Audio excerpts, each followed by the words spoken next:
My name is Lavina and today my presentation will be on Cubism. I know you're probably sitting there thinking, what is Cubism? Cubism is a more modern art movement in which forms are abstract by using an analytical approach to the object and painting the basic geometric solid of the subject. Cubism is a backlash to the Impressionist period in which there is more of an emphasis of light and color. Cubism itself follows Paul Cézanne's statement that everything in nature takes its form from the sphere, the cone, and the cylinder, in which three shapes are used to depict the object of the painting. Another way that the Cubists expressed their painting was by showing different views of an object put together in a way that you cannot actually see in real life. The Cubism period, stated in Paris in 1908, reached its peak in 1914 and continued into the 1920s.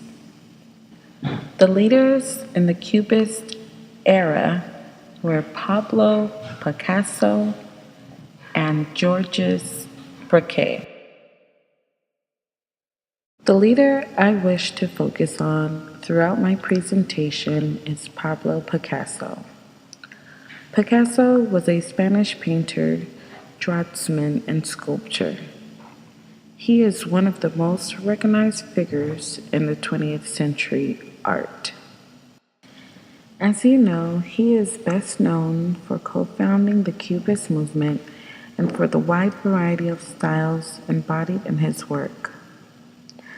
Picasso demonstrated uncanny artistic talent in his early years, painting in a realistic manner. Moreover, he was the artist with whom virtually every other artist had to reckon, and there was scarcely a 20th century movement that he didn't inspire, contribute to, or in the case of Cubism, which in one of art history great collaboration, he co-invited with Georges Braque.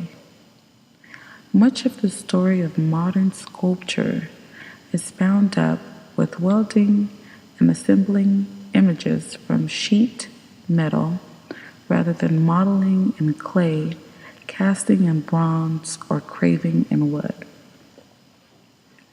And this tradition of the open constructed form rather than solid mass arose from one small guitar that Picasso sniped and joined out of 10 in 1912.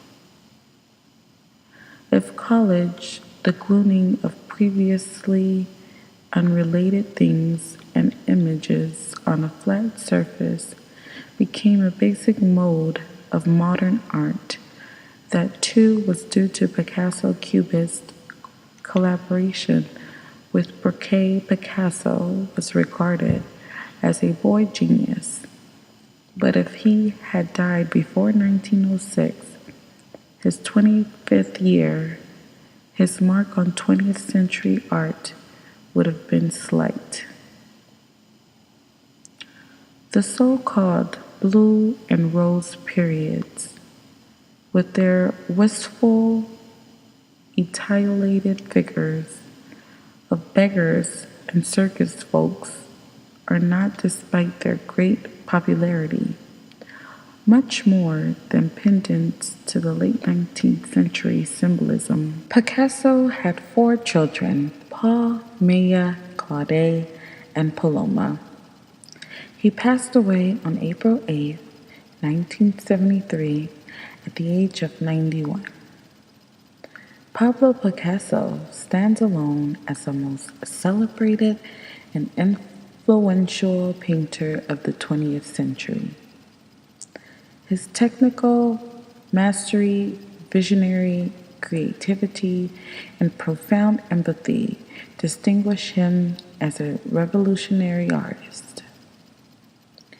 Picasso was also endlessly reinventing himself, switching between styles so radically different that his life work seems the product of 5 or 6 great artists rather than just one.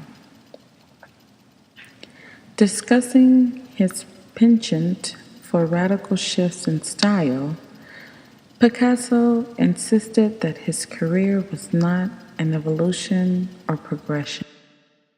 Rather, the diversity of his work was the result of freshly evaluating for each piece the form and technique best suited to achieve his desired effects.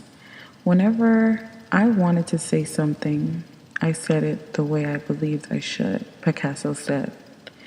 Different themes inevitably require different methods of expression. This does not imply either evolution or progress. It is a matter of following the ideal one wants to express and the way in which one wants to express it. And this concludes the bio of Pablo Picasso.